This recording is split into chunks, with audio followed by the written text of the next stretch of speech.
Welcome back to Lacrosse Fire TV's coverage of the AJO4LAX 13th annual time. This lacrosse festival benefits the Andrew Oswald Memorial Fund.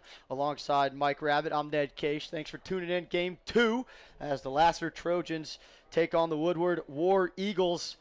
And we've got some big-time players out here, Mike. One for Ohio State, or one for Lassiter. Eli Inzer headed to Ohio State and headed to Maryland for the guys looking like Maryland. Number 3 in white for Woodward, Eric Maliver. Yeah, this will be a great test to see how Eric does in a big game. Lassiter is probably the favorite for this game right now, so this will be a big-time test for the sophomore Eric Maliver. Sorry, junior Eric Maliver. To kind of control this offense, which he does regularly. So it should be a great game. So face-off X, it'll be David Hovis for Lassiter. He comes into the game winning 70% on his draws. And for Woodward, it looks to be 9 in white. Jackson Dunn. And this one is going to be, it's out of bounds, and it's going to go to Woodward.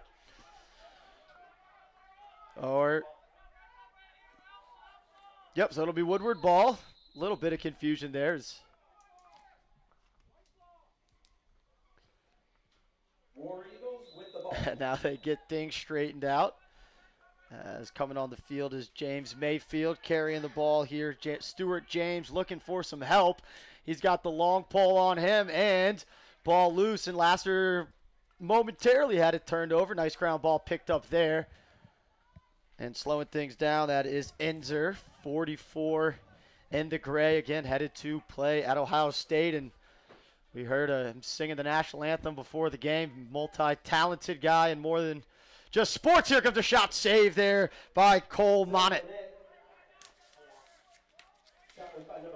So early save there, good for Woodward to see a stop early against a Lassiter team that can shoot the ball at a high level. Yeah, and I think that's part of Coach Bruckman's play for this, right?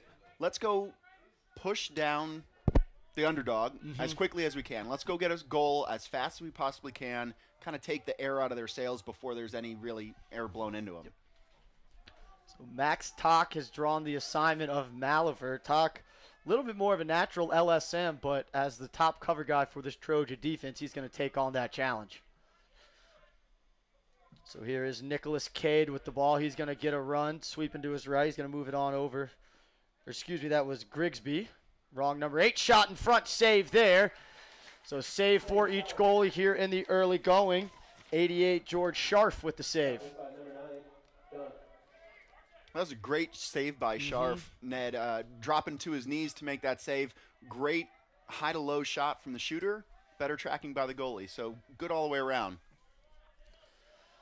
So now Lassiter with their first settled offensive possession. And what you're going to see out of this Lassiter offense, it's a very young team. Outside of Eli Enser with the ball right now, it's all underclassmen. So Eli is kind of the senior leader there. Shot by Ethan Cox off the pipe. But you're young, but talent, like very talented young players. Guys who got on the field as freshmen last year. Yeah, I would be afraid for anybody that has to play this Lassiter team in the next few games in the future, because these guys are only getting better with age. Here is Cole Schorsch down the alley.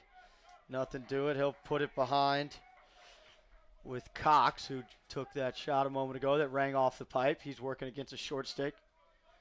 Now it looks like the third or fourth dodge already that Cox has had. He's got that shorty matchup as an attackman, so maybe a little bit more of a finisher traditionally, but it looks like he's going to take a little bit of a dodging role today. Inzer inside finds Mosteller, who stings the corner and draws the flag. Lassiter takes an early lead, 1-0. Nice job of Mosteller cutting to the Dodger when his man slid. Yeah, Murphy Mosteller, great shooter, lefty naturally. He has a brother that was on the team last year, Choice, that's playing at St. Joseph's up north right now. He's actually playing right now, so I saw his dad in the stands. He's got a laptop open, and he's watching his son here at the AJO tournament. So dedicated lacrosse family, Mostellers for sure. That's the different kind of March Madness. That's the lacrosse March Madness right there. Jackson's done. And for Lassiter, number 12, David Hovis. Well, and you know, we talked about in that first game, Schamberger for Westminster, and just, you know, 13 years of this event and a lot of the same teams. It's really cool to see the kind of family atmosphere and all the different brothers that come through and play here. Absolutely, and you see the talent level rise each year too, which is great.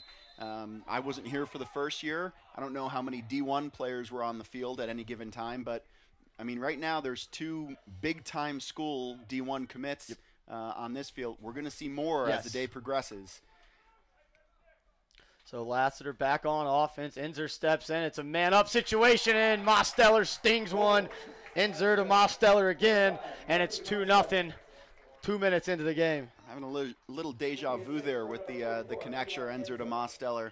Great step down by Murph. Off stick on Claude Monette, the goalie. Fantastic shooting, just drilled into them. Shoot offside. That's the second offside goal that he's let in out of 2 shots, so maybe there's a little something there that they're going to work on throughout the game. And for the Trojans, number 12, David Hovis. Again, Hovis for Lassiter and Jackson Dunn for Woodward. Just like our first game, 2 teams who are in different classifications. Lassiter in the 6-7A group. They've played for the state championship the past 3 years, won it in 2017. And Woodward playing in the Class 1A through 5A classification. Hovis wins it, looking for some help, getting trouble on the sideline, and timeout's going to be called by Lassiter to make sure they keep possession. And we'll stay here during the timeout and got the opportunity to just let you guys know a little bit about the event, 13th annual AJO4LAX. Again, it benefits Andrew James Oswald, who played lacrosse here and unfortunately passed away in a single car accident. And AJO's just done a great job of just in the lacrosse community talking about safe driving and just being in the community. They do the equipment donation to help, you know, different players play. It's just a special event, and, you know, just to see all these different people out here, you're going to see, I think, a coach from just about every team in the state, whether they're playing or not, coming out to the event. Absolutely. It is a great day of lacrosse, probably the best lacrosse day in the South. Yes. So Oswalds have done a fantastic job putting this together. They have a great crew of people that help them out. And it's all not for profit, right? Nobody's making $1 here today, but they're granting kids scholarships. They're granting kids equipment. They're making sure that kids have an opportunity to play lacrosse, all while delivering a drive safe, right? Make smart choices decision. So it's a really, really good message that this all culminates into. And we will see the last Oswald coming through the Pope line in our final game. And he just recently broke the points record for Pope. So you talk about all the talent still to come. But right now, we got this Lassiter group as Mosteller wheels it around. Shot and getting a piece of it, but going in. That shot off the stick of 22. That was Cox. So there was the deja vu connection there with Enser to Mosteller. Mosteller doing a great job of kind of hesitating for a second and freezing all the defenders and then hitting Ethan on a one more. So, again, while we talked about in the first game, we're not tracking hockey assists, Eli Enser gets a hockey assist there.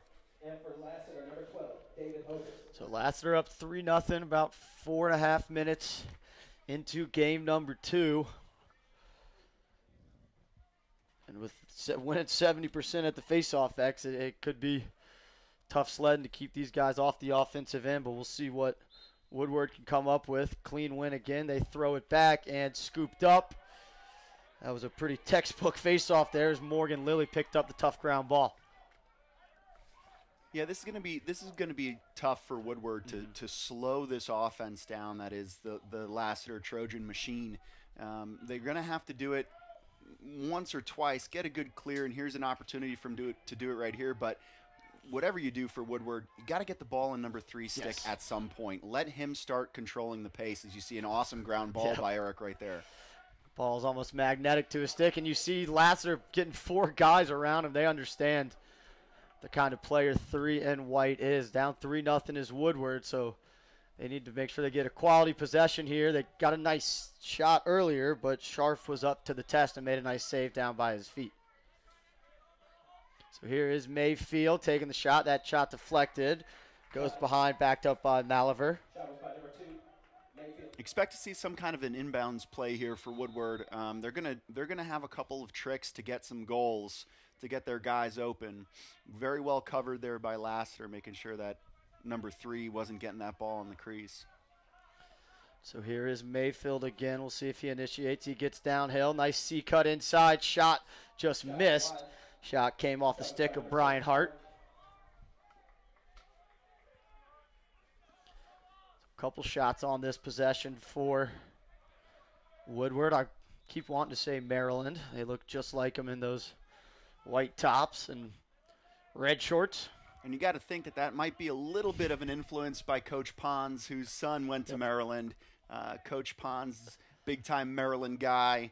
As you see him over on the sideline there in his white shorts, looking like he's about to go boating maybe after the game. Great save there. Malaver beat his man top side, but closing his feet, not letting that one trickle in, was Schorsch. Nice ball movement here for Lassiter, and they bury another one. 55. Schorsch with the goal. And it looked like that assist came in transition from Morgan Lilly. But quickly from the save to the other end, Lassiter is lethal in transition with all these shooters.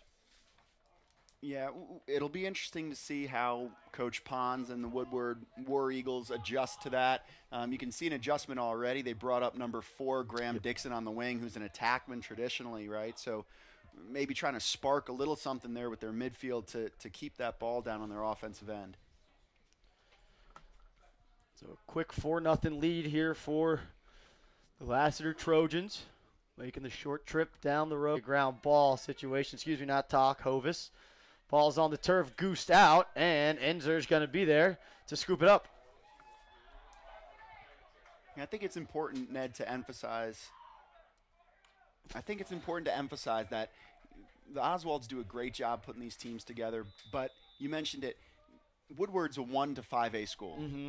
Lassiter is a 6-7A school, and you could see on the sideline, Yep. I mean, there's about 10 more Lassiter players than there are Woodward players. And, you're getting 10, 20, 30 more kids at tryouts at these bigger schools. So there's just more to choose from the crop. Malaver trying to push early offense, well defended, double team comes. They get the ball on the ground, picked up by Mosteller, but I think they're going to have an interference call. That was a great double by Carson Dixon, 26 from Lassiter. Just got a little bit aggressive there, maybe saying to Eric Malaver, hey, don't come in here anymore because I'm going to put you down every time. And you see they are swarming 2-3 and white.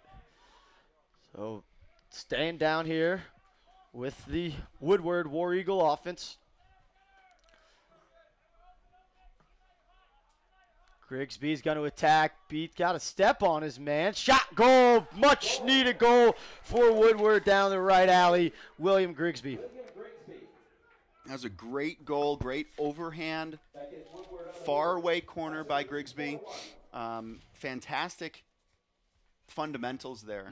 I think that might have been a little bit of a Lassiter dial-up too, of saying, hey, you know what? You're not number 3. You're not number 4. We're kind of going to dare you to shoot a little bit. Let's see if you can beat us. And good for Woodward for doing that. That's going to draw a little bit more respect from the defense on the next time Grigsby comes down. And a much-needed goal to just get on the board and almost remind yourself, hey, slow start, but we can compete. We can play with these guys. And now they're going to go with the long pull at the face-off X. It's going to be Jones, 23 in white, taking the draw to just try to bug Hovis, and Hovis picks up a tough ground ball. But now they go back, and it's going to allow Woodward to hop into the ride of their choice. They clear up the box side. Malaver's over there on the ride. And nice stick work to get out of that trouble at Carson Dixon. Or excuse me, Carson Dixon. Loose ball coming up 4. And that's going to be a moving screen. And again, that's just, one of those simple ball release. You do it all the time, and sometimes you take it for granted, and it causes a turnover there. And almost a turnover the other way, and it is a turnover the other way, as picking up the loose ball is Urksa. Urksa spinning, and how did that one go in? Just spinning between defenders, finished on his feet. Braden Urksa gives the 4-goal lead back to Lassiter. So I'll tell you, Ned, Braden Urksa, Andrew Atchison, these are two guys that are on the Thunder LB3 elite teams to go along with Ethan Cox. Sorry there, Ethan. Forgot your name for a second. But this entire attack line, not only do they play all year long together, but they just know everything about each other. And through those practices, if you watch Braden Urksa practice, he's probably got one of the best sticks I've ever seen. So let that be a lesson for the Woodward defense. Hey, guy's got a fancy stick. He's got to be physical, and you got to kind of beat him up a little bit. You got to put him on his back, because there's no way that you score that goal and you don't end up on your back. Right.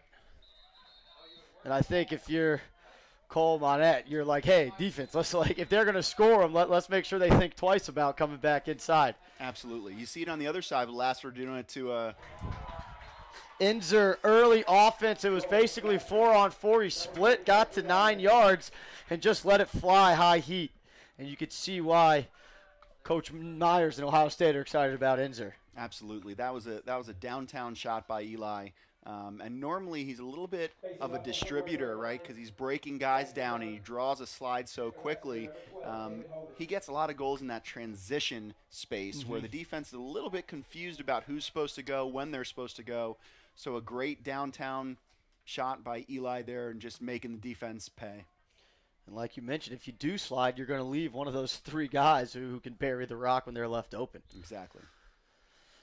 So Hovis back to the short stick for Woodward, and now it's going to be a little bit more of a scrap, tough ground ball dug out there by Woodward, and I don't think they know where the sideline is. And they're, nope. Did they get a timeout? They did. So timeout called by Woodward. We'll take a quick timeout here. 4:17 to go in our opening quarter. 5-goal lead for Lassiter.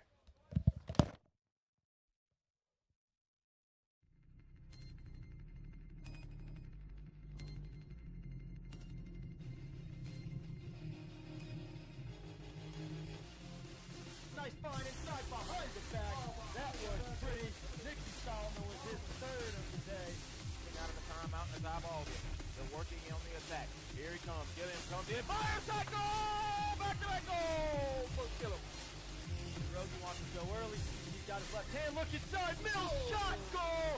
And the Raiders win in the 3rd overtime. And the Titans was cleared. Pull it up and put it into the box. Makes these people gonna go all the way. Attack right in front. Save their goal. You talked him up. There it is. I was going to say he's going to get another one before this is over.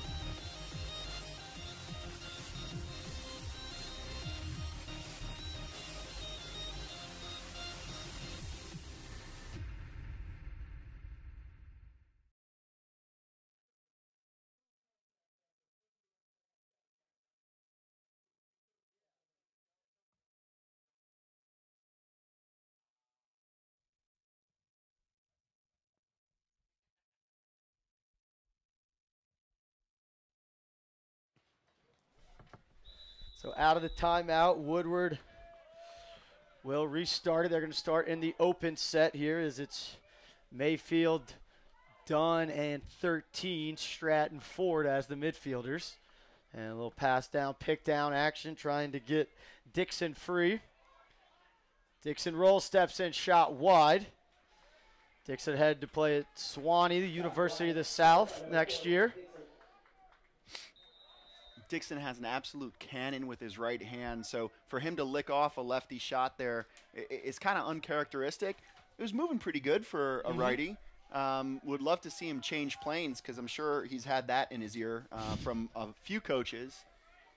We'll see if it sinks in. They try to get the ball inside and turnover. Clean chance for a fast break here for Lassiter. They try to skip it down to the pipe. Good stick there by the Woodward defense. How about some wheels there from Morgan Lilly? Man, the next closest guy was about 15 yards behind him. Lassiter's going to go into a drop back ride. And Monette's going to have to find someone. He does, and a chance for transition. Here comes Dunn. Downhill, face dodge, gets inside. Finds Dixon and lets it fly, but good bit wide. Good job creating some transition there off the ride, or excuse me, off the clear.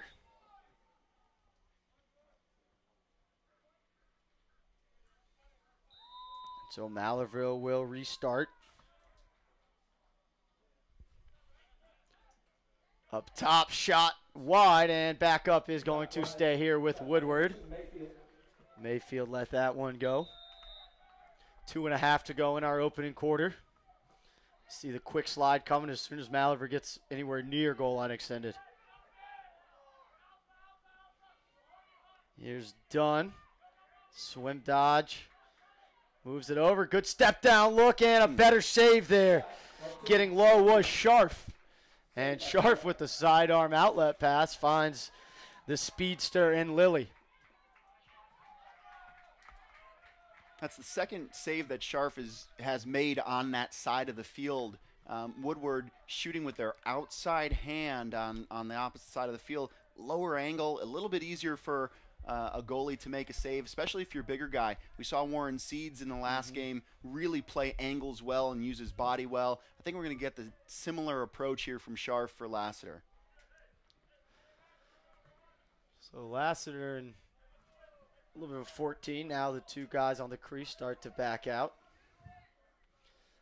And they're going to get up top. Second midfield group on the field for Lassiter as the dodge is going to come from Dixon. Dixon down the alley, puts it through X. Skip up top, step down. Look, that one rang off the crossbar. It was right in the corner. Shot from Colton Smith. I think Monet might have had a little piece of that shot, but he got lucky there. His best friend's looking out for him behind him. So now the ball is with Atchison. Atchison's matched up by Hebert.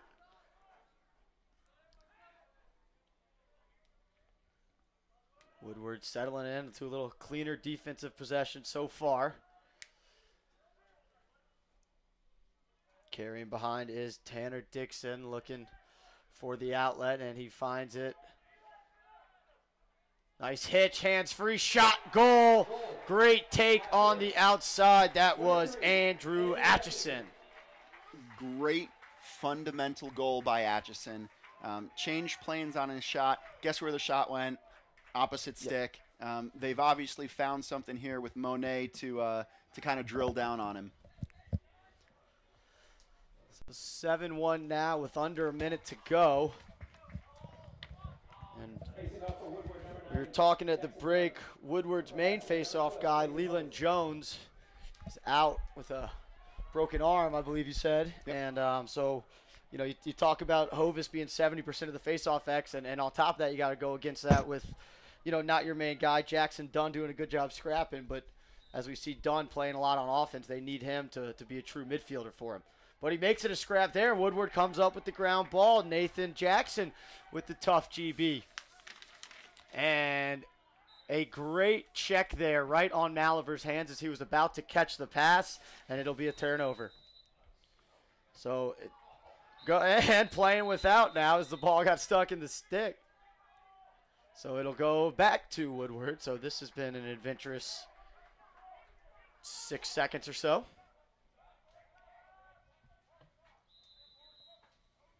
I think the thing that's going to hurt Woodward here, you know, we got Jack Dunn taking face-offs. He's normally an offensive midi. That means he's playing some defense too. Right. So there's not too many two-way guys at Woodward. Coach Pons is doing a great job of building that program. He's trying to get more of a lacrosse base down at Woodward. But, again, being a smaller school, you just don't have as many guys. So Lassiter's running their second midfield in the first quarter. We're going to see a lot of Lassiter players that play today, I think. Yes, absolutely. But again, you know, the way, nice move and ball handling here coming from the long pole. Zacharias, and shot from Cox. It went in at the buzzer. They're going to count it. And 8-1 after one quarter is the score. The Lassiter Trojans dominating here at Game 2 of the AJO4LAX Fest. We'll be back for the second quarter right after this.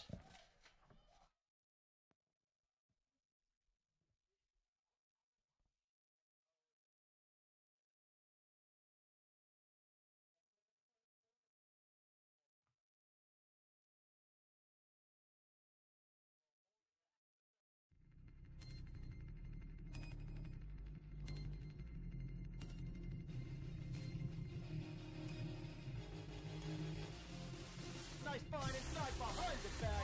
That was pretty. Nicky Solomon was his third of the day. Getting out of the timeout and it's eyeball game. They're working on the attack. Here he comes. Gilliam comes in. Fire shot goal! Back-to-back goal! First kill him. Rosie wants to go early. He's got his left hand. Look inside. Middle shot goal. And the Raiders win in the third overtime. And the Titans was cleared. Pull it up and put it into the box. Makes these people gonna go all the way. Attack right in front. Save their goal. You talked him up. There it is. I was going to say he's going to get another one before this is over.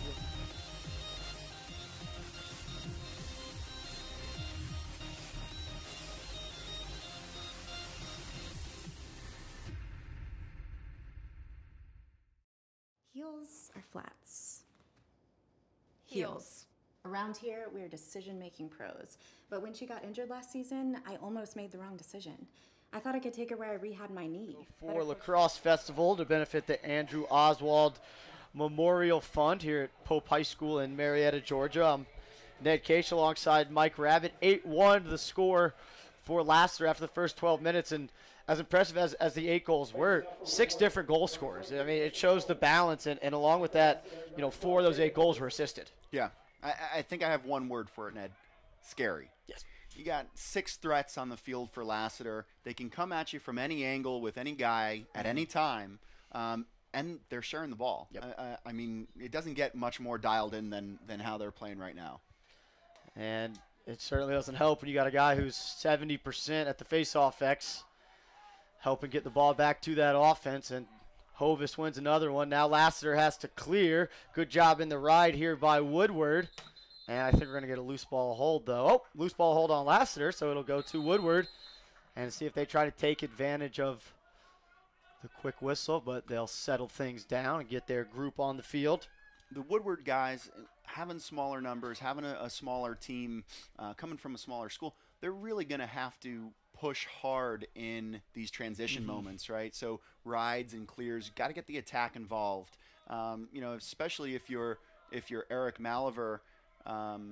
If I'm Coach Tillman watching this, I want a guy that's going to go rock somebody on a ride and go crazy during the ride because his team might be lacking in hustle from other areas.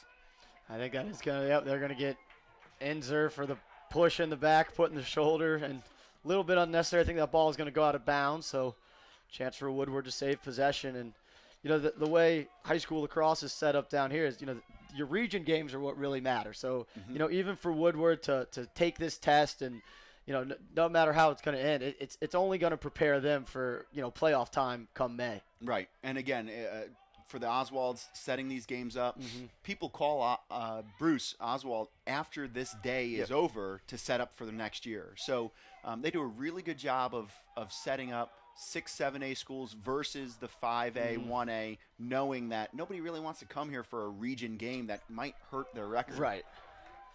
Here comes Lassiter in transition. What a no-look skip pass. Cox hands free, shot it high. And speaking of Bruce Oswald, here he is. The legend himself. Having himself some breakfast after finally getting a chance to relax after a very busy morning. So that shot off the stick of Atchison. Misses high, but backed up by Lassiter. That one shot wide.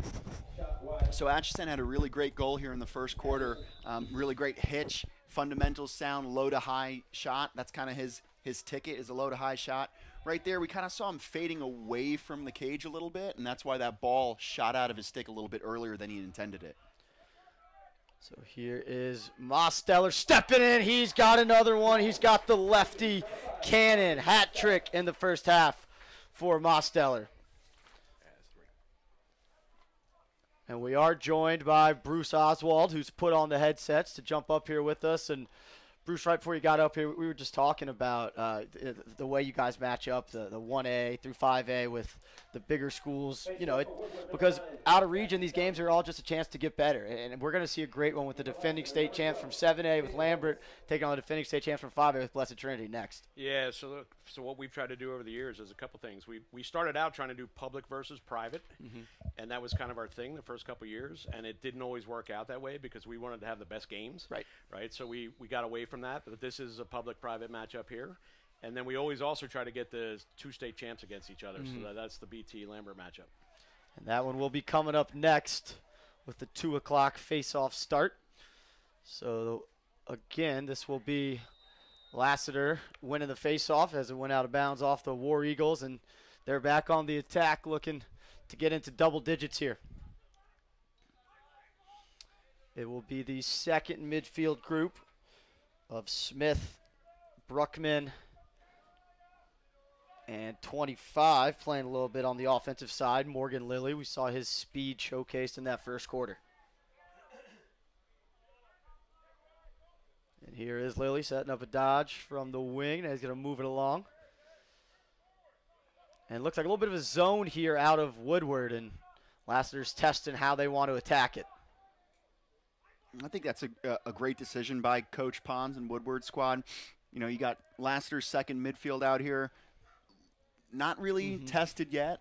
We're not really sure if anybody can bring heat from the outside. So put them in a zone, force them to make those outside shots because you're hoping that your goalie, Claude, can make some saves from outside like he did right here. Makes a big one there, and ground ball picked up by Woodward and a chance to clear. So nice switch into the zone.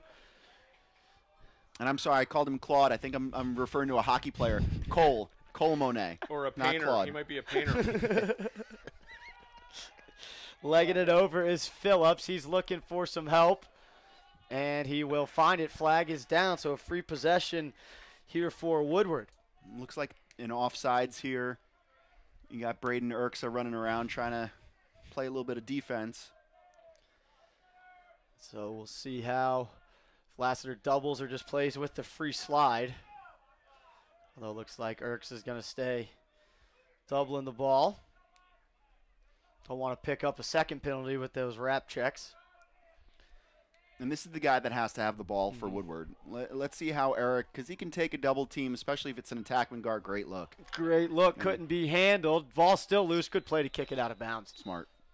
I actually talked to the couple coaches on the Woodward side. They said Maliver's dinged up a little bit. He's got a hip problem. So he actually looks like he's running pretty good, but apparently he's feeling that a little bit. Well, I'm sure it hasn't helped when every time he's got the ball, there's 3 Lassiter Trojans ready to slide to him. And I'll tell you, I've coached Eric during the summers. He is a tough kid. I mean, he puts up with a lot being the initiator, even with our summer group. He's the initiator there, but he's getting double-teamed, triple-teamed, and he gets beat up a lot. He gets really dinged up, so really tough kid. Yeah, I think any lead guy, right, they always got the slide coming. Great look. Great play there on a little slip or steal and a slip. First goal of the game for Jackson Dunn. I'm going to call that a little slip and slide. That's good because we want Woodward back in this game. Yep. Nothing against Lassiter, but we want competitive games here. So. And So hey, I come up. Here's a 2 degrees of separation lacrosse story while they're facing. So I'm down on the field pregame, and a guy walks up to me, and he was my high school crease attackman in 1978. Wow. And apparently he's been in Atlanta for 30 years. The last time I saw him was when we walked off the field. He played for Lafayette. I played for Drexel. Have not seen him since April of 1983. Wow. And here he is at our event, and it's great to meet old friends, and that's the lacrosse community, right? Yeah, that's what we were saying. This is, certainly we think the best day of lacrosse in Georgia, if not in the Southeast. But just, we see so many coaches and schools represented of teams that aren't even here, but they're just getting out and taking advantage of the day. And you know, it's funny to see kind of the clusters of fans and people who are sitting together who, you know, whether they play on the summer circuit together or they've, you know, play on the same school or whatever it may be. Well, I think it brings a lot of people together, right? And a lot of people from, you know, you had Westminster parents sitting with some Walton parents. And while they might be rivals for the day, you know, at the end of the day, they're still friends and they're still fans of each other. Yep, a lot of the kids play on the same summer teams like you were talking about. Shot by number 3. And I should actually say that coach's name is Bill Coates. So he's Bill the Coates. JV coach at Woodward. Apparently his son graduated from there a couple years ago. I remember that name. And and I think he's one of the assistant coaches on the sidelines as well, his son. So Yep. anyway, and Yep. he was Bill, a good, Bill, he was Bill a and good Tim grease Coates. attackman. Yeah. Made you look good. I told him all his goals were because of me. As any natural attackman would Yeah. do. So man up here for Lassiter, and if you're Woodward, the last thing you want to do is give these guys the extra man opportunity. So we'll see if they can take advantage, staying very patient with it right now. Stepping in, shot just wide. That one off the stick of Urksa. I'll tell you, as good as these kids' sticks are, these younger guys, Urksa and Atchison, a lot of dropping hands to shoot the ball. I'd love to see them shoot over the top, but I think each of them has so much hold in their stick. They really don't turn the ball over ever. That might be the only way that they can shoot the ball. So nice kill there by Woodward. Back to 6-on-6. These guys all want to shoot high too. We saw that in the first game. A lot of high shots. Seeds had a great game, and you know, and he made a lot of low saves as well. But there were a lot of high shots that he caught easily. Through the first game and a half, we've seen really solid goalie play out of all four teams so far. Despite, you know, giving up 9 goals, it got 4 saves, and you've seen a lot of rubber. If you're Cole Monet.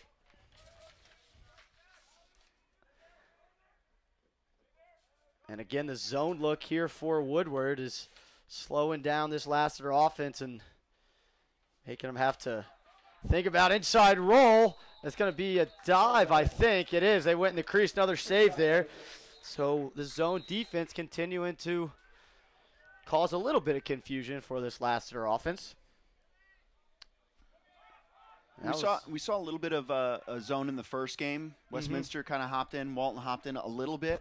But when you have these younger teams on offense, so Lassiter is primarily younger players, sophomores and juniors, with Eli Enzer being the outlying senior, it's a little bit frustrating going against a zone when you're not really an outside shooter, right? You have this incredible stick, and you got to get a little bit closer to the cage because, you know, maybe you're not 215 pounds.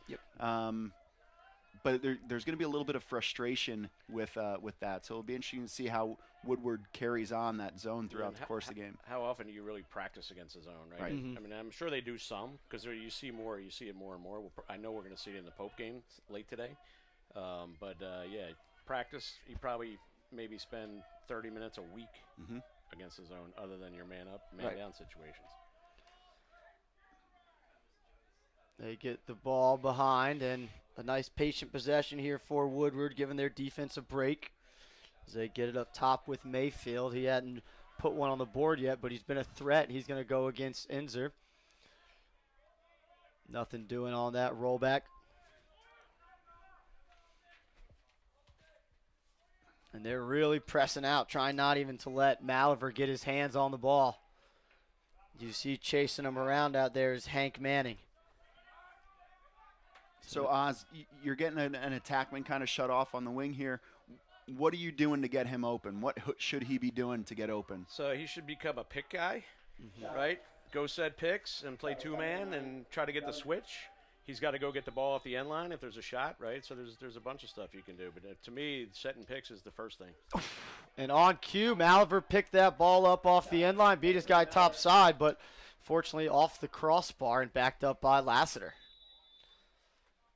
Hey, I'm going to jump out, guys. Thanks for having me. I'll probably come up again next game. Hey, we can't wait, Keep Bruce. up the good work. Thanks for the great event. See if I can have some more stories for you. See you.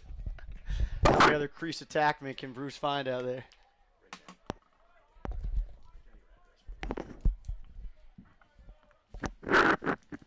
Lassiter getting settled on offense.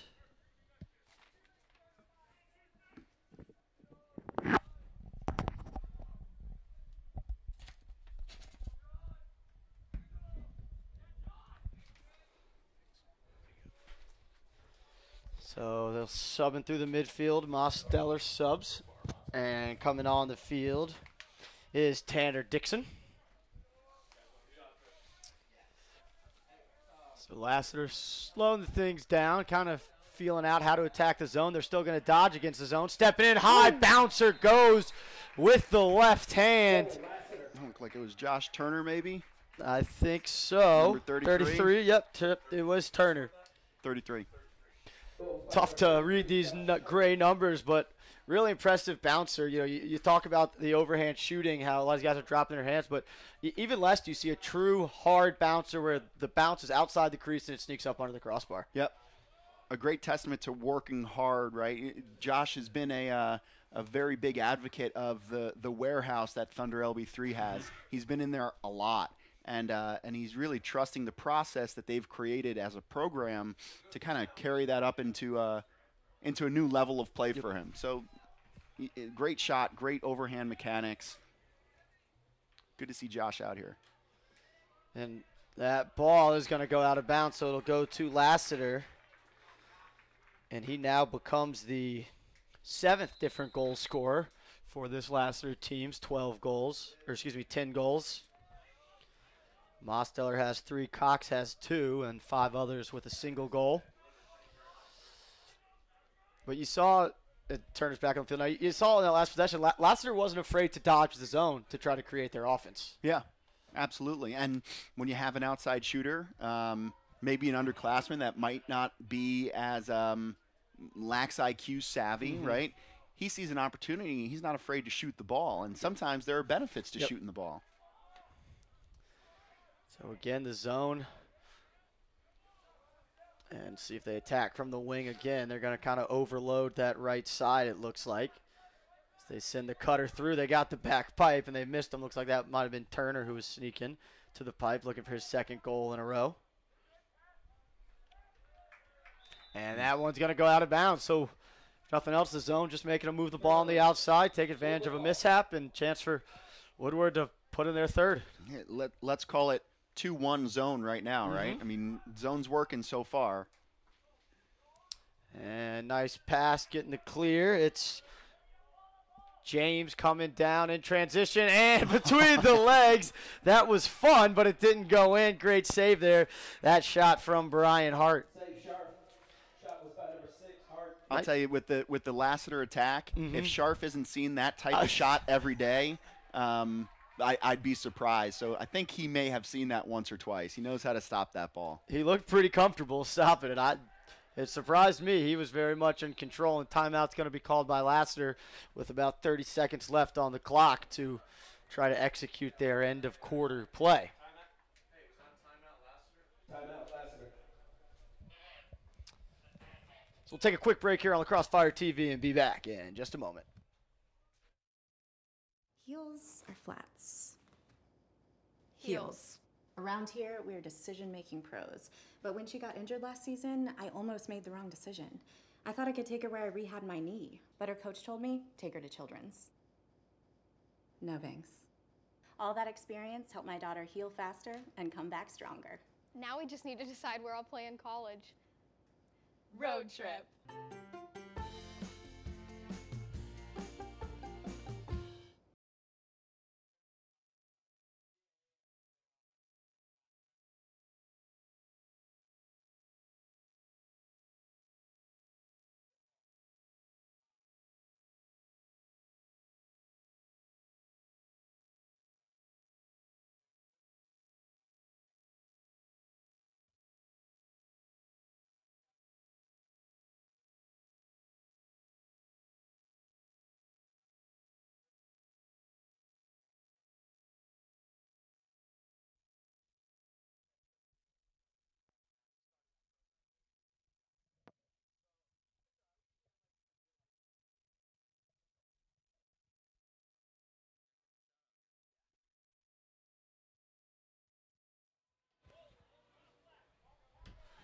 So out of the timeout, 30 seconds to go, and we'll see if Woodward stays in the zone, which they seem to do. So we'll see what Coach Bruckman has drawn up against the zone. Inzer's going to dodge. They're going to move it to the left wing, skip back over the top.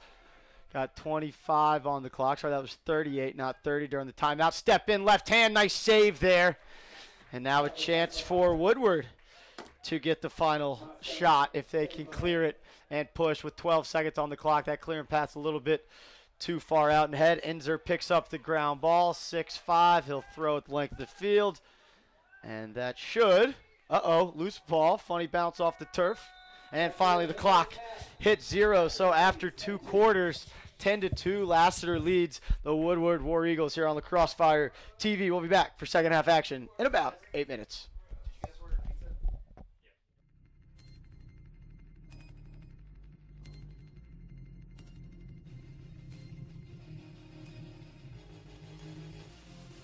Nice find inside behind the back. That was pretty. Nicky Solomon was his 3rd of the day. Out of the timeout and the ball game.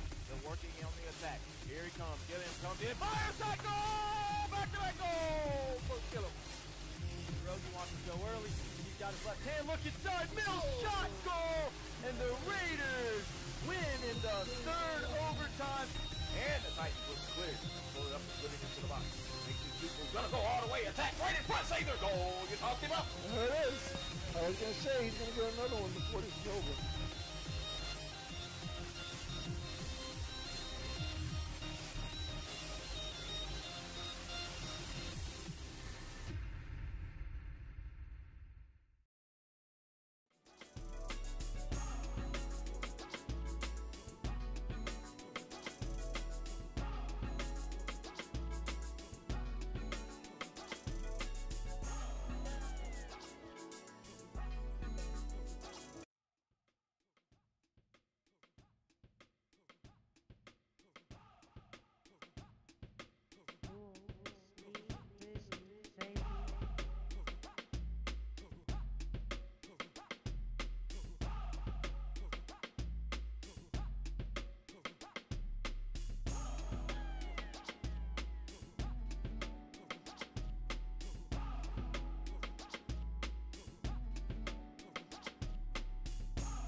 Welcome back to Lacrosse Fire TV's coverage of the 13th annual AJO4LAX Festival to benefit the Andrew Oswald Memorial Fund. Alongside Mike Rabbit, I'm Ned Case. Thanks for tuning in. Game 2, it is a 10-2 lead for the Lassiter Trojans over the Woodward War Eagles, and it was an onslaught there in the first quarter. 8 goals for Lassiter, and then Woodward hopped into that zone, and it slowed them down a little bit, but now Woodward's got to find a way to create on offense. Absolutely, and we've mentioned it before, but it comes through number 3, Eric Maliver, on the Woodward side of the ball. Frankly, I don't think that he's touched the ball enough. As we're watching him come out right now, he's coming out at the midfield, so again, Coach Pond's bringing somebody up from the attack to kind of get that going, kind of get that juice flowing for their offense. So this will be a good testament to see how hard Eric's going to work right now. And we did hear he was a little banged up. He looked to have a little bit of a limp, but he's been running full speed for most of the game. So we'll see if the switch to midfield allows him to, get free more and not be locked off as often. As a big face-off win for Woodward, and there's Maliver getting the ball. So things starting off on the right foot. That's great for Coach Pons. Great pickup there by Asa Jones, getting that ground ball in transition, winning a much-needed possession for Woodward. Here's Graham Dixon leaning in, gets top side, hands free. There's that righty shot, but pushes it a little bit high.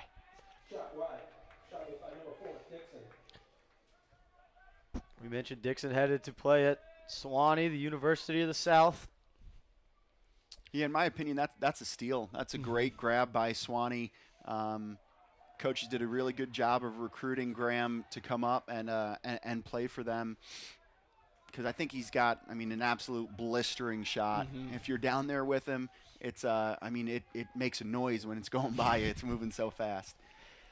So great takeaway there, going over the head, Zane Zacharias, and he gets the ball back to Eli Inzer, and this Lassiter offense, and too many on the field for Woodward. They might as well send him back out there, and he will come back out. That is Mayfield.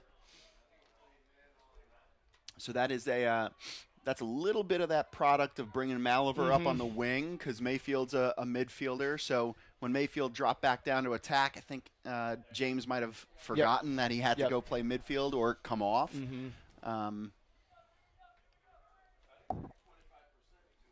So the only problem with moving a couple of the chess pieces around the board is you kind of forget how everybody moves and how they're supposed to move. Right.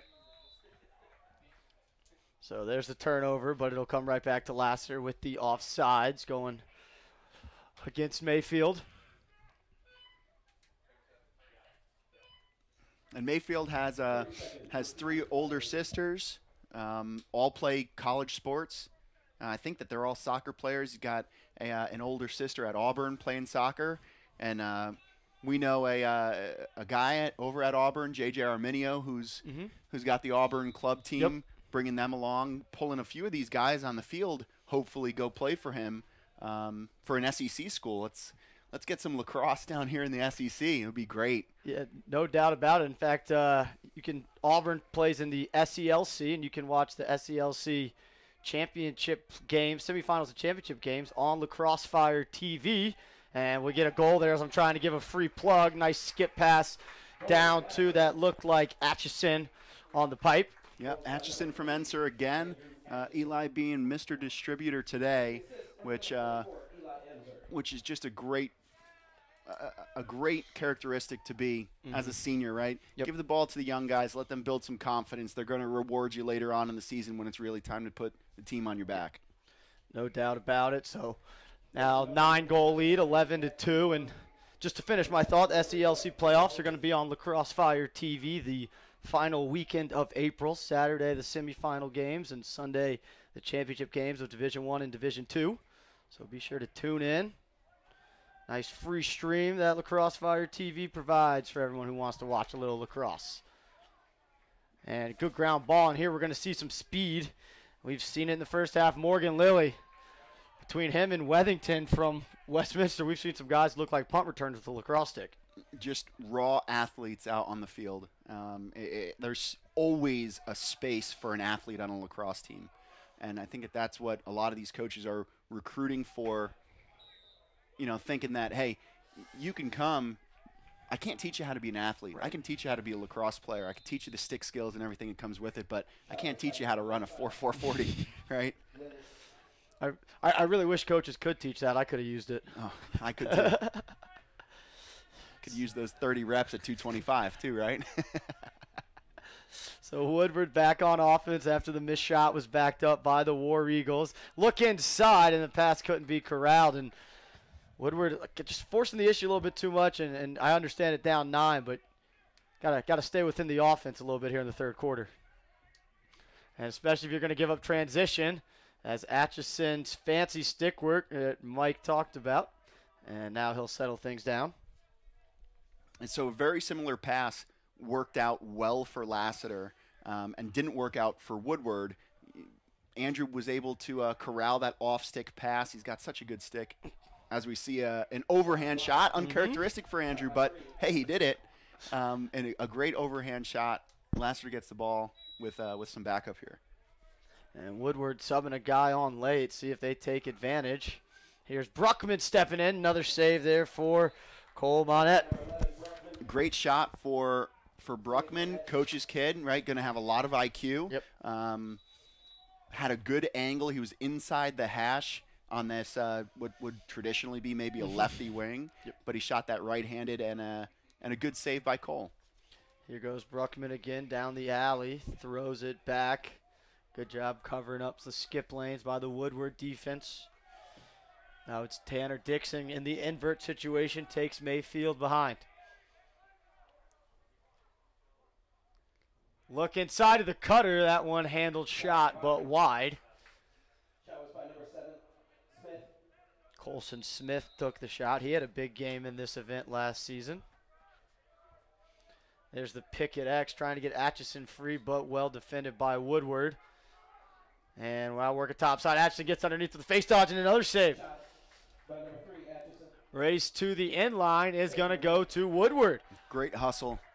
Great hustle by the goalie, Cole, out hustling an attackman down there for Lassiter. And that could be trouble. It is intercepted. Cox pump fakes and finishes. And those are the kind of goals that really can get under a goalie's skin, as you see Monette a little bit frustrated. And he should be, right? I mean, right. He just hustled to go get the ball. Defender's not running after it. And then a defender throws it away. Yep. So that's really frustrating. The poise of Ethan Cox on that goal, he knows he's got enough time to throw a couple of fakes, get the goalie off kilter, and bury the ball where he didn't fake. So 12-2 now, and with the 10-goal lead, it becomes a running clock in the second half. So unless Woodward can stick one, the clock will continue to run here. Woodward's having a little bit more success at the face-off X. I know Lassiter's changing up their face-off guy a little bit. And goalie coming out, and he's going to get flagged for the cross-check. And we saw a play similar to this go for a 2-minute full-time penalty in our first game. We'll see if they get the goalie for 2 minutes. It doesn't look like they're going to pin the goalie with this one. Although here comes the backup's ready to come in. And there goes Scharf. Now they're going to get him. Yep. And I would not want to take one from Scharf there coming out of the crease. He fills up the cage. Yeah, that looks like a lineman coming and hitting you. He's a big boy, which I think is why he's had so much success in net. He uses his body to his advantage, and right there, he probably prevented a goal. You got a penalty on it, but I don't know if you want your starting goalie, kind of coming out and doing all that. Right. So if you're Woodward right here, haven't taken a lot of shots, but you got a new goalie. Yep. It's cold. So I'm saying if they don't get at least 3 shots in this man up, they're going to be wasting their efforts here. And the first man up, they scored on a nice pick and slip play. But see if they try to get Maliver a little more involved in the man up this time. Yeah, you see Eric, number 3 right now, in the crease. Here he comes on a pop. Ooh. And the feet inside to Graham. Wow, Goal. great play. Ran the slip both sides and executed on the backside. Well done. Give the assist there to Stratton Ford. So you got this commit, Eric Maliver, going to Maryland, and draws so much attention for the Lassiter defense that they're so concerned with what Eric's going to do that they completely forget about Graham Dixon, the second leading scorer. Yep. Wide open inside. Nice little lefty goal by Dixie there. Yep. Great finish. And that will get it back to a 9-goal, so the clock will be back on normal operating procedure.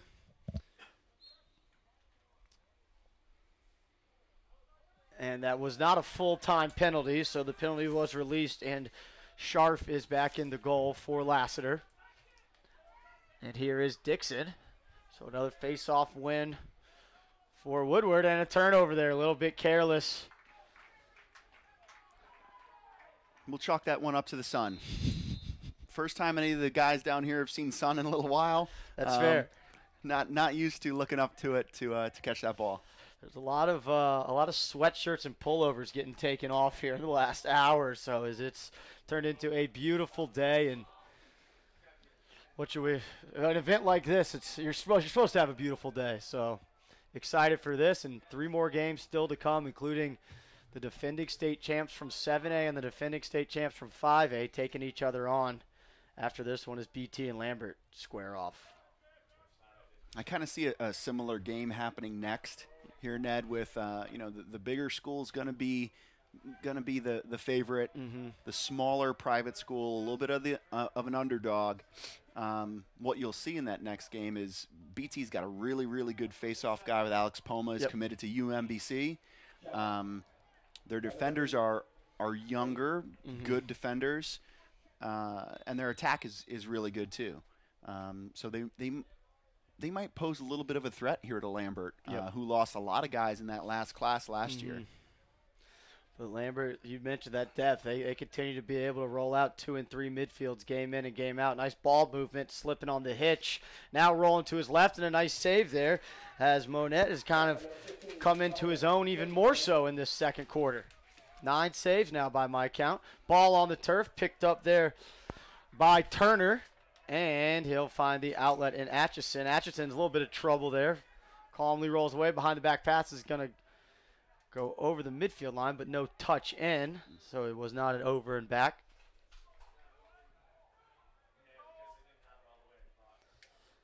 So Atchison inbounds it, and Lassiter will set things back up. 9-goal lead, 3.5 to play in our third quarter. Zacharias out there with Turner, and it looks like 15 John Talman on the far side, who handles now. And again, we see this Woodward zone stepping in as Turner. That shot got deflected. That's a good little step through for Josh. Woodward looks like they're still playing that zone a little bit. So Josh had a really, really nice goal in the first half on that wing with that little step up and over. So, hey, why not try your luck again? Patient is this offense against the zone. See if they start to run some steals or cuts, or if Turner's just going to try to dodge the zone again, and he does, this time going to his right. Now comes back left. Couple guys losing their footing here. Skip across. It was a good look, but bounced to Atchison. So, or excuse me, I believe that might be Cox on the far side. These numbers are a little bit tough to read. I think that's Cole Zacharias, maybe. That might be that 21. is who it is. That is who. Yep, he came on with this midfield group. So still staying patient. Here's Turner with it. Now he's going to invert, and Woodward will come out of this zone a bit here. So Josh a lefty, so he's going to come back this side of the field. They're kind of forcing him left. I'm not sure if they knew he was a lefty. Good physical slide there. Turner still keeps the ball, now moves it to the backside. Atchison straight ahead, step down opportunity, goal, and I think that's Zacharias. Great ball movement, and it really started there with Turner, like you talked about, dodging, drawing two, and then bang, bang to the backside, and you can only stop these shooters for so long. So if you were watching defense on that play, for all you young guys watching out there, number 14 for Woodward, Gavin Greer, got slid to when Josh Turner came up on that left left side here, and he never recovered back in, right? So when that happens, ball movement's going to beat you 10 times out of 10. Yep. The ball's always going to move faster than the guy, especially if you're not recovering back in. So Greer kind of got caught there in no man's land, guarding a guy that's already guarded, and the ball bangs up real quick twice by Andrew Atchison, and it's a goal.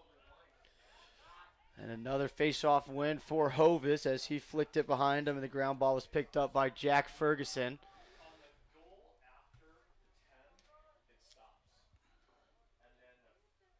So second group on the field, Colson Smith coming out with Eric Bruckman. And last guy on the far side is 9, Tanner Dixon. And a little bit of lazy passing there could result in a turnover. Nice heads-up play there by the deep pole. And that time when it did come over, it was goosed over by Woodward, so it wasn't over and back. Great heads-up play there I think it was by Hank Manning. Yep. And if you're Malaver there, you got to be on that defenseman, not letting him have the easy opportunity there. Yeah.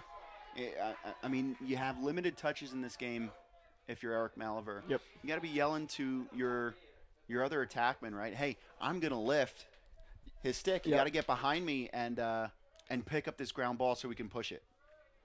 And Woodward failed the clear, so good ride there by Lassiter to get the ball back.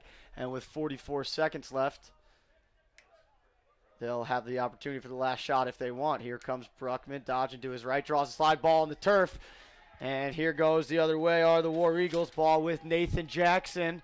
30 seconds on the clock. Malaver trying to get open, and he does. Takes a shot, just misses wide, and I think Lassiter's there on the backup, and they are. Woodward offense seems just a little uninspired right now. Yeah. Yeah, you know, they're kind of waiting for this momentum to happen. Yep. And not recognizing that they're the ones that have to go create that momentum. So maybe that's why Eric took a shot there after playing defense for a couple minutes. You know, we're low in time in the quarter here, so maybe he's trying to spark that momentum. But yeah, I agree. They got to get something going here for him. So fourth quarter underway, or about to be underway. 13-3, Lassiter leads here on the Crossfire TV. Heels or flats? Heels. Around here, we're decision-making pros. But when she got injured last season, I almost made the wrong decision. I thought I could take her where I rehabbed my knee, but her coach told me, take her to Children's. No thanks. All that experience helped my daughter heal faster and come back stronger. Now we just need to decide where I'll play in college. Road trip.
Fourth quarter about to get underway here at Pope High School. Lassiter leads Woodward 13-3. And face-off win there. Might look like it might have gotten caught in the back of the stick, but nothing called. So Jackson done well to scrap against Hovis and working against some of the other face-off guys, has handled himself quite well at the X for not being a true Fogo. Yeah, he really has, and credit to him. He's a really good athlete. Again, we've spoken about athletes a couple of times on our broadcasts here. But coming into a role for a guy that broke his arm, something you're not really comfortable doing, but hey, you want to help your team however you possibly can. So you're going to strap on that Fogo hat and say, hey, I got it. And there you see him creating offense here as they move the ball to the backside to Mayfield. He dodges with his right hand and takes a shot low, scores. James Mayfield, his first of the game, finally gets one low past Scharf. There's nowhere else you could have put that ball running down the side that Mayfield had. So a perfectly placed shot in the low away corner from where he was running to, and had a nice little snap on it too. Scharf was just a little delayed getting down there. We talked about that Woodward offense looked a little bit uninspired at the end of that third quarter. Certainly things change there, and sometimes the old pep talk from the coach can change that. Absolutely, and you know it's got to be hard to get motivated when you're down 10 coming in the fourth quarter. So how do we do it? Let's go score a goal in the first minute and build on that, right? So here comes Dunn, maybe gets another face-off on a violation here. Oh, opposite way. So they called Dunn for a hold there. So we'll see if Woodward stays in that zone. I know down 9 is tough to play in his zone, but it's been their most successful defensive look against this team. And if you're Lassiter, you got to just accept that it's okay that the whistle doesn't blow for you guys for a little while. So burn as much clock as you possibly can. You don't have to pour in 50 goals, although here's a great look. A great look and a great shot. Cox on the backside. There's, Nicholas Cade on the backside. Urksa with the assist on that one.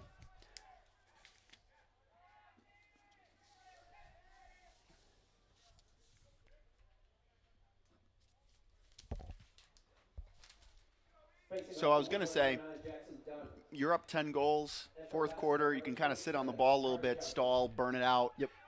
Maybe save some legs, right? I mean, Eli Enser's still on the field. He's first-line midi. You're up 10 goals. Maybe give these guys a little bit of a break by cycling in some other players. But Lassiter just a little too hungry. A little too hungry to wait. Lassiter 8-0 on the year, looking to move to 9-0. And you talk about resting those legs. They're going to take on a very talented Centennial team on Tuesday night. And that'll be a real good test to see where both those programs are. Two teams that are consistently competing for state championships in 7A. Absolutely. And Centennial is a little bit of a rebuilding year after losing life Nikki without Solomons. Exactly. This is the first year in a while that they haven't had a Solomon on the roster. And I mean, respectively, each brother, I think, was around 400, 450 points, maybe more. So that's a big-time loss of their production on offense. Luckily, they still have Ryan Siracusa, who's another University of Maryland commit. Absolute machine on offense. And, you know, just to be, you know, in a Georgia event in the state of Georgia, to say the words "another Maryland commit," I mean, it's really speaks to the growth of the game. And you know, I know there's lots of different programs and options out there, but you know, the guys at Thunder, who I know you working for, I mean, high level guys who go on the summer circuit and show these D1 coaches, hey, Georgia can play. Yeah, and we can say, I'd love to claim that that it's Thunder getting these guys recruited, and yes, we help a little bit by bringing them to these events, but at the end of the day, it's how hard are these guys working, one on the field, but two outside. Coach Wallace was up here, who's the Centennial coach, said that Ryan Syracuse is in the weight room 7 days a week. And before games, too. I mean, he's a machine. And here's some laundry. A really hard-earned goal by number 6 there, Brian Hart. Woodward's kind of had Lassiter on their heels there a little bit. I see some new numbers on defense. Maybe they had a couple of changes happen, but here's another flag on Scharf. He's heading out for another penalty. And there was one, I think, before that shot occurred, so it could be a 2-man down. As we see Yep. Coach TJ Kemp on the sideline working on his shot. Getting a little excited here. A very impressive coaching staff for Lassiter. Of course, Coach Bruckman, Adam Bruckman leads the way, Stephen Welch. And face-off guy Stephen Kelly, who played at UNC, TJ Kemp, who played at UNC, and Alex Crawford, who many Georgia lacrosse folks know as one of the better goalies still, it seems like, when you play against him. Yeah, I can attest to that. I play Crawford in Summer Yep. League, and he's a machine. He does a really good job on that Dogwoods team that they play on. Mm-hmm. He's done a good job with the goalies. We've seen Scharf in his first year starting this year has been impressive. This first time seeing Lassiter live for me, but he's does a good job for being that size, moving that well. Yeah, yeah. And you know what? I'm not sure if Scharf was actually the starting goalie for the last game, so there's a little bit of goalie shuffling happening over at Lassiter. And, you know, for Coach Bruckman, he looks at everything. I mean, he's a really all-encompassing coach, so I wouldn't be surprised if he's got stats like the movie Moneyball, right, where they're doing it on an analysis basis of who should go in and all that. Yeah. And of course, at the end of the day, it's the guy who's going to stop the ball the most for you. But a little bit of shuffling happened over there for the goalies at Lassiter. And as I say that, if you look over on their sideline, number 18 there, Brandon Woolridge is actually dressed down today. So I'm not sure if he's their starting goalie. Maybe he got injured. Yep. That gave Scharf the start today. Well, and we talk about the depth. I mean, to have that kind of options where if Scharf isn't your normal starter, to play well in this kind of environment. And, you know, we talk about all the different guys scoring. They're now up to, I've got them for 9 different guys putting in a goal today. And that's, I mean, again, it shows the testament really of building a program over there and having guys from top to bottom, from elementary to middle school, who feed up into what you're doing. Yeah. If anybody knows how to build something, it's absolutely Coach Bruckman. Very, very successful in the business world. Has done a great job building his company into a very successful company. Mm-hmm. So a lot of those characteristics and skills transfer over to coaching. Yes. And if you treat it like a business, like he has, you know, hey, he's not going to know all the things that Stephen Kelly might know about face-off. So let's bring Stephen Kelly in, teach my guys how to face off. Right? So he's done a really good job of building a squad underneath him and delegating and letting guys kind of have that role. And it's paid off with 3 state championship appearances in the last 3 years.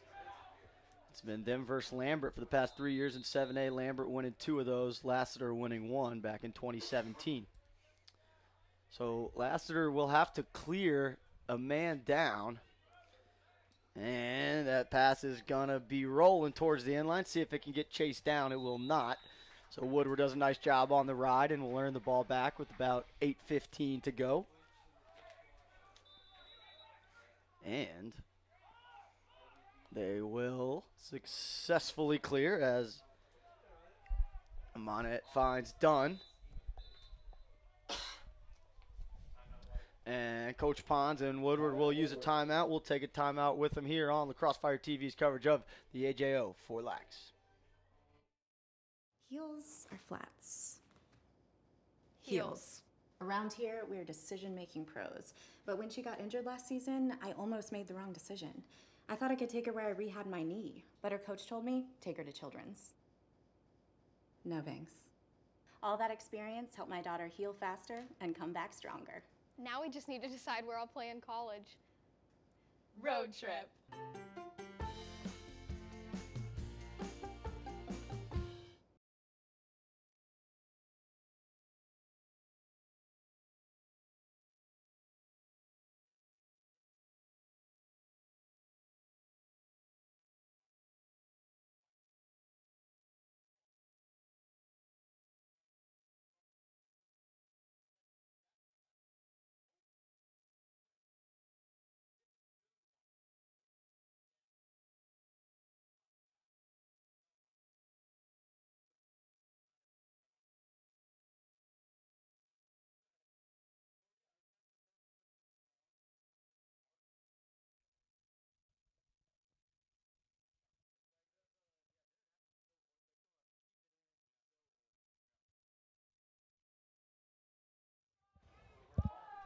And we're back here on the Crossfire TV's coverage of the AJO4LAX Festival to benefit the Andrew Oswald Memorial Fund. 13th year of this awesome event put on by Bruce and Kathleen Oswald. Woodward on the man up here. Stepping in and shooting wide is Graham Dixon. It looks like it floated out of his stick a little bit. You know, normally that distance, Dixie's putting that in the back of the net. So something happened there. So here's Malivert. Oh, ball is dropped by Dunn, working out of the 3-3. Now they're going to roll the guy behind for Woodward. Malivert couldn't corral that pass. Picked up momentarily by Stratton. Now it's on the ground. Forward still trying to get it for Woodward. And nice hard check there, getting the stick and the ball on the ground was Zacharias, and it'll go to Lassiter. Zane Zacharias has played a strong game on the defensive end, showcasing a variety of checks. Yeah, that is senior leadership. A very, very athletic kid. Has a younger brother on the team, right? We've talked about pedigree all day. Yep. But really, really athletic. Ooh. Too easy there, dodging with space to his left hand. There's Murphy Mosteller. He's been quiet since his hat trick in the opening quarter. He's now got 4 goals to go along with an assist. That was a great little step up dodge by Murph there. As an attackman, you know that the defenseman's going to come with a hard check to start. So as long as you can soak that hard check and keep running, you take the final steps to glory there, just like Murph did. Wide open, no slide, has all the time in the world to bury the ball. You talk about these young attackmen, and they're certainly not physically imposing, but for small guys who are young, they seem to be totally fearless when attacking the goal. And that pass was deflected in the air, loose ball right in front of the goal. Woodward gooses it out, but Lassiter comes up with it. That was a great ground ball earned by Urksa. Now he's in a little bit of trouble, and he's going to be called for playing without the stick. I think if you zoomed in a little bit there on Urksa when he was carrying through all those guys, there might have been a little bit of chest help that he had.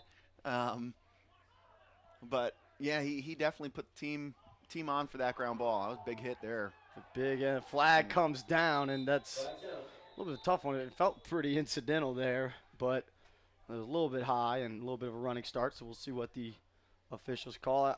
I once had a coach tell me to chest that ball because the officials never call it, and he told me if the official calls it, he'd buy me a steak dinner. I never got my steak dinner, but I sure did chest that ball.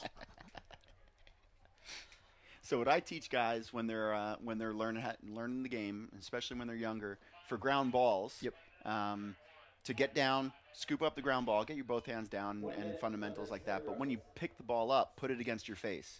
So you got your face mask a little bit kind of cheating for you there. And if anybody goes for the head of your stick, they're also going to get your head too. So while the chest and the face are a little bit different in what you're using to your advantage, same kind of concept. A little bit of gamesmanship with it. Exactly. We'll call it lax IQ. There we go. There we go. So it will be a man up here for Woodward. They're going to start with a 2-2-2 look. See if they run those seal plays that have been successful. Maliver again stays on the crease. There's a seal to one side. And they're going to throw it straight ahead. Mayfield looks inside and not ready for that pass. Was done. And it'll be a turnover. Yeah, that's a little bit of a force on Mayfield. Maybe he's thinking that Dunn is going to pop out more than he did. Oh, picked off by Dixon. Dixon picks it off here, and opportunity for transition, and we'll see if they just settle down to get a quick man-up set in. Nice ride there by Dixon. Love to see all the small things continue to be part of the game, whether you're down 10 or tied. And Maliver face dodge, left hand, sticks one, and he finally gets on the board. You knew it was going to be tough to keep him quiet all day long. Yeah, very surprising. That's his first point of the game. But in a Eric Maliver type fashion, that's I mean, you're putting that on a highlight reel if you're still making highlight reels for a Maryland commit, right? Well, and that was really kind of the first time where he's made a move and there haven't been 2 or 3 gray jerseys ready to be there in the step. Yeah. So taking advantage maybe of that man-up opportunity, right? While you don't always coach kids to dodge on a man-up, right? sometimes it's appropriate. It's a kind of a gray space when it is and when it isn't, but Maliver taking advantage of it there. A nice little head fake to kind of dunk the ball over the top of Scharf. Maliver, I think, is the kind of kid who you can trust to maybe make that dodge on man up. Absolutely. And tough ground ball dug out there on the far side by the Trojans as Jones applied pressure. Looked like that ball was picked up by Zachariah. Cole Zacharias, sorry. Zacharias. Younger brother of Zane. Zane, Yep. that's right. So 3.5 to go in our fourth quarter. Again, Blessed Trinity and Lambert coming up next. That'll be game 3 of 5 here from Pope High School. Lovett and Roswell will square off in the 4 p.m. game. And 2 teams who have been playing very well this year. And, of course, the event will close with Pope in the nightcap, and they'll take on Johns Creek this year. Here is Inzer still on the field. 9-goal game. Shot save. Double-digit saves now for Cole Monette. Save Monette. Shot was by 4, Erksa. And long clearing pass intercepted but knocked out of bounds, so it'll stay with Woodward. So if I'm Pons, I got my best player with the ball. Throwing it to your other best player, who makes a nice move and a great save there. As Scharf is back in the game, it looks like. You know that Graham Dixon's walking around his living room, around his mom's vases and couches, doing those toe drags, trying not to break anything. That was some fancy stick work there by Dixie. The old split dodge against the banister going up the stairs. Rolling on an end table. Here comes Inzer in transition, and a goal. Looked like that was Cole Cade. Nicholas Cade. Nicholas Cade, yep, his second of the game, getting some run here late in the game. Had a nice sneak against the zone earlier to bury one. As we see BT and Lambert finish their warm-ups on the practice field below and are headed up. Murph's got 4 and 1, and Eli's got 1 and 4. So it's time Jones, again the long pole, taking the face-off for Woodward.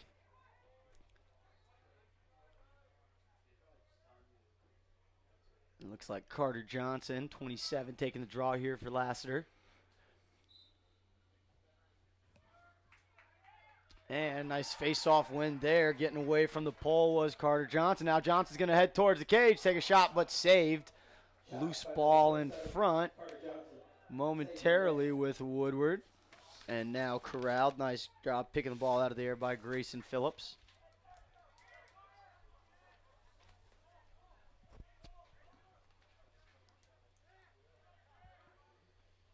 And here is Jackson Dunn. Dunn's been working all game long, doing everything from clearing to facing off to scoring goals. He's been impressive, 9 in white. Yeah, I think that we're going to kind of see a utility man, we'll call him, on every team. The two. Ooh. Oh, what a handle and finish. Get the ball near your best player and see what he can do, and that's exactly what Maliver did, picking that one up off 2 hops and backhanding it in with pressure all over him. He understands the game's going to come to him a little bit, right? That's a great view of the game coming to him, an accidental kind of bounce to him. But even with a guy draped on him, for him to have the hands to pick that ball up and slide it past Scharf with a little backhand shot. Great finish there by Eric. And you saw him, still working to get free. Backdoor cut, late in the game, down 10, but you're still fighting and clawing and doing what you can. Yeah, absolutely. And that's, again, a testament to the character of these guys out here, right? That they're not going to give up, knowing that they're going to likely, with 90 seconds left, lose this game. You like to see your players kind of keep working hard and keep trying to learn things through the game to build on. And Dunn with a nice face-off win, tough ground ball, and touches the ball in the offensive zone. Miles Connor coming in at goalie for Woodward on the far side. And a couple fresh faces here for Woodward on offense. Wyatt Milner passes it off to Will Banks. Here goes Banks sweeping to his right.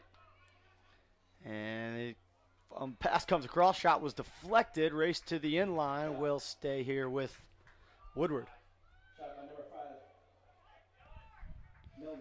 16-7 our score, 43.3 to go. Lassiter came in averaging 15 per game, giving up 5, so just a little bit off those averages. And a great over-the-head check there by Dylan Hunt as the attackman tried to back him down, but the clearing pass off the stick of the defender and out of bounds.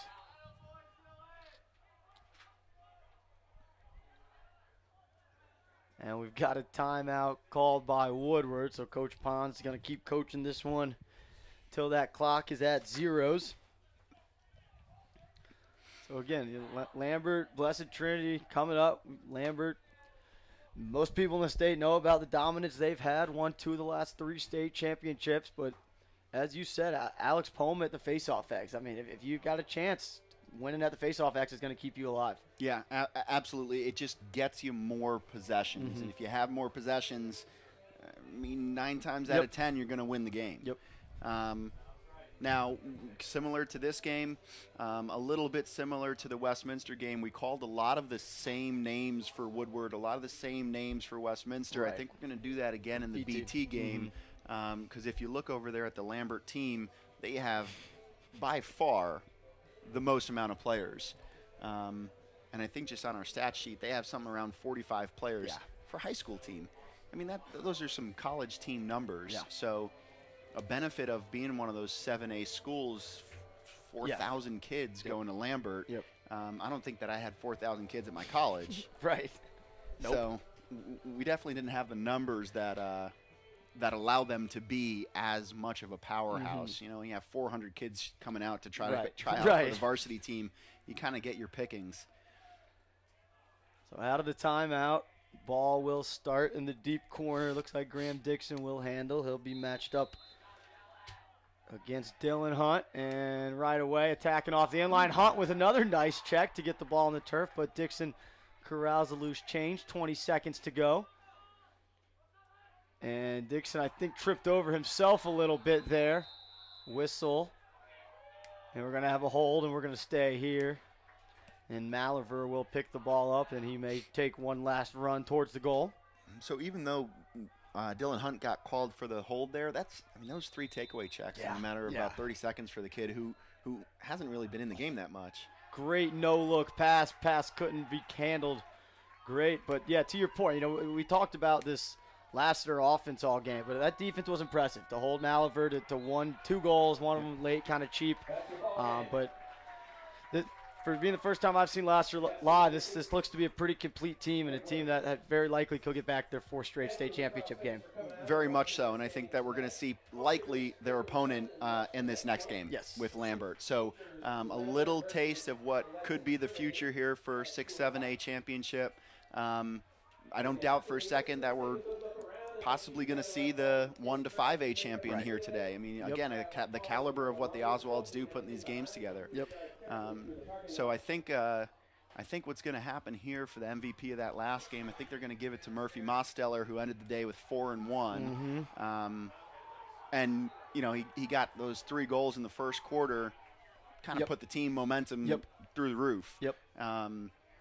Well, and on top of that, you know, he had the 3 goals early, and he wasn't forcing it after that, right? It wasn't like, it's my day, give me the ball, give me the ball. I don't think we saw him take another shot till the 3rd quarter when he buried his 4th goal. That's right. That's right. And very balanced offense. A very selfless team is Lassiter, and it's really hard to have that in a group of guys that have such talent. You know, you tend to see people kind of want to have a little bit more than the rest of everybody. So very selfless team. Again, a testament to what Bruckman's doing and how he's building that culture at Lassiter. 9 different goal scorers for the Trojans as they move to 9-0. Woodward falls to 7-4 on the year. And as we heard, Murphy Mosteller likely to be named the game MVP. And our next game, Lambert and Blessed Trinity, coming up in just under 20 minutes here on Lacrosse Fire TV.